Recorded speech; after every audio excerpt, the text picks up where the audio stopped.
Yo, it's your boy GT here from the Gangster Times. Please like, comment, and subscribe to my channel. Also hit me up on Instagram, which is gangstertimes_official, and on my Snapchat, type in the search box, Gangster Times. States on DAZN. So ladies and gentlemen, before we begin the press conference today, if we could pause for a solemn moment. The boxing community has recently lost two of their own, and on behalf of Matchroom Boxing, Sky Sports, and DAZN, we'd like to extend our deepest sympathies and condolences to the families of Vinnie Mitchell and Bradley Welsh. Thank you. This next news story is coming from Scotland, and a gangland hitman has been convicted of murdering T2 Trainspotting star Bradley Welsh, who was executed on his doorstep in a shotgun ambush. Just want to say rest in peace, Bradley. A jury found Sean Orman guilty by a majority verdict after a 12-day trial at the High Court in Edinburgh.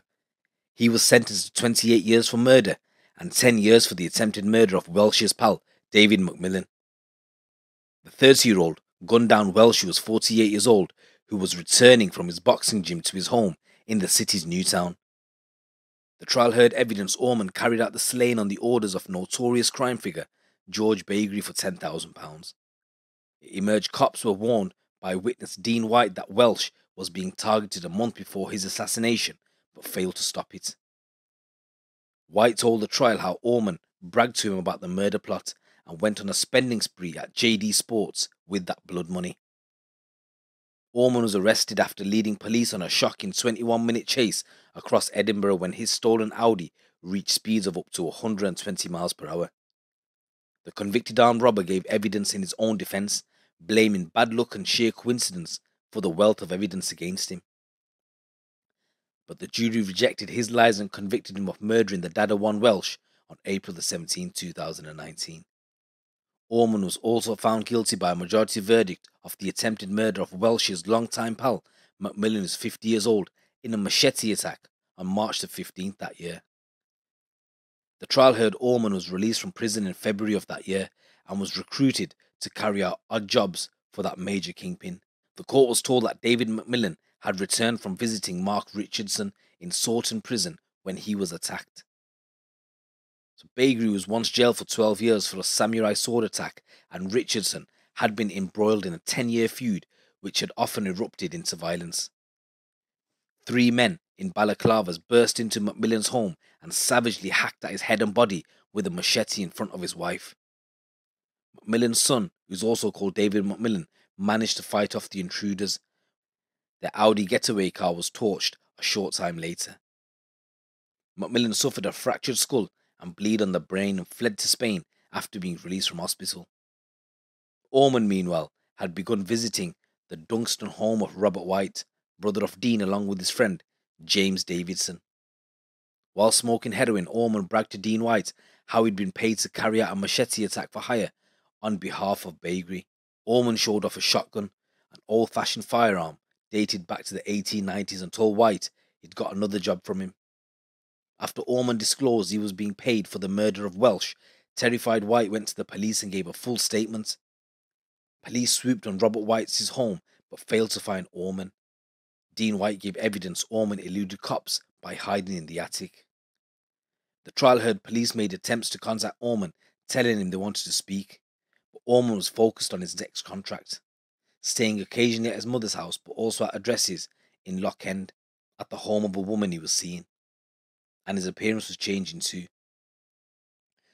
So Orman had access to a stolen car from Birmingham, a Ford Cougar, and began stalking Welsh. The car drove past Welsh's home in Chester Street twice at around lunchtime on April the 7th. Orman was behind the wheel when it passed Welsh's home again at 11:30 at night before he spent the night at his girlfriend's flat. Again, the car was captured on CCTV in the Holyrood Business Park where Welsh's gym was at about 8 PM on April the 9th. Welsh had left 21 minutes earlier in his Fiat Panda, and prosecutors believe Orman was on a reconnaissance trip scoping out his target. Again on April the 16th, that same Ford Cougar drove along Chester Street around 8 PM.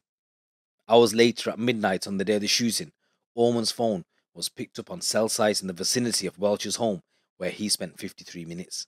Anyway, on the day of the shooting, Welsh left his gym at about 7:46 to drive home and arrived a few minutes later His neighbour told of exchanging a few words with Welsh as he went out for a cigarette, and the former boxer headed to his flat. His neighbour then said they heard a very loud bang and turned to see a man at the top of Welsh's stairwell, pointing a gun held at his hip downwards. The neighbour said the gunman, who looked like he had a fake tan, ran across the street. He added, he pointed the gun and shouted something like, "Don't fucking look at me." I dived on the ground. Moments later, another neighbour, who's called Lucy, saw Welsh park up and walk to his home. A man appeared, she said, and began moving quickly after Welsh. She told the court it seemed as if the man's arms were kind of folded. Then I just heard a loud bang. As soon as I saw the man turn around, I saw a really large shotgun. I realised in a split second what had happened, that Brad had been shot. Lucy said she heard birds flapping in the sky, then silence after the gun went off and the shooter ran. Orman escaped in that Cougar, heading back west, and arrived in the village of Kirk Newton, West Lothian, at around 9:15. As he drove, armed police were descending on Chester Street to find Welsh's body outside his front door. Inside, his wife and young daughter were unaware of what happened. Experts concluded that Welsh was shot in the head just in front of the ear at a distance of just 1 metre. So the murder sparked a massive police manhunt, and Orman went into hiding. The court heard evidence that George Bakery used a phone box in Airdrie to call Orman's mum and tell her just to let you know that Sean is okay. It was at 2:50 the following morning that road traffic officers tried to pull over a speeding Audi Q3 in the city of Edinburgh. Inside the car was Sean Orman, and he didn't intend to be taken into custody. He led cops on a harrowing pursuit, with the Audi travelling at over 100 miles per hour in areas with 30-mile-per-hour limits, hurtling through red lights and driving on the wrong side of the road. The fleeing car was finally brought to a halt by a stinger device used to deflate the tyres. Orman was taken to St. Leonard's police station, where hours after his detention, he produced a Kinder egg packed with heroin from his mouth. In the Audi's back seat was a balaclava and 2 full cans of petrol. Arrested for Welsh's murder on April the 23rd, Orman's trail of destruction left detectives with a wealth of evidence to gather. Shotgun cartridges were found in his girlfriend's flat. Firearm residue was discovered on the pockets of Orman's joggers, and unbeknown to him, the Cougar which contained his fingerprints and DNA had a tracker device which had recorded its every movement. But whilst he was in Shotts prison awaiting trial, Orman was still hopeful of evading justice. Using a phone, Orman was in contact with a jail pal who prosecutors believed travelled to Edinburgh from Lanarkshire to pick up the concealed murder weapon. But days after the suspected pickup, a police raid on the man's home found the shotgun in a garden shed. Ballistic experts were unable to say if it was the weapon which shot Welsh, but it matched Dean White's description of an old-fashioned double-barreled sawn-off shotgun with an external hammer.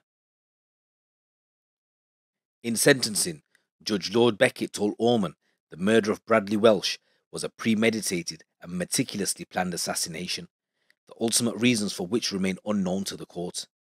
The degree of planning which went into this might have seen you get away with it if it wasn't for the courage of the citizens of Edinburgh coming forward to speak up about what you did. To shoot an unarmed man as he approached his house was a cowardly as wicked thing that you could do. His partner and young child were inside, and you ended his life apparently in the expectation of a payment, £10,000.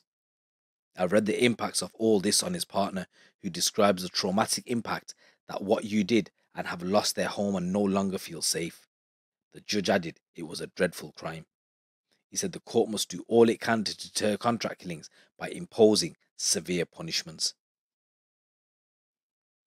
In mitigation, his defence advocate Ian Duggoyd told Lord Beckett he could offer no mitigation on behalf of his client.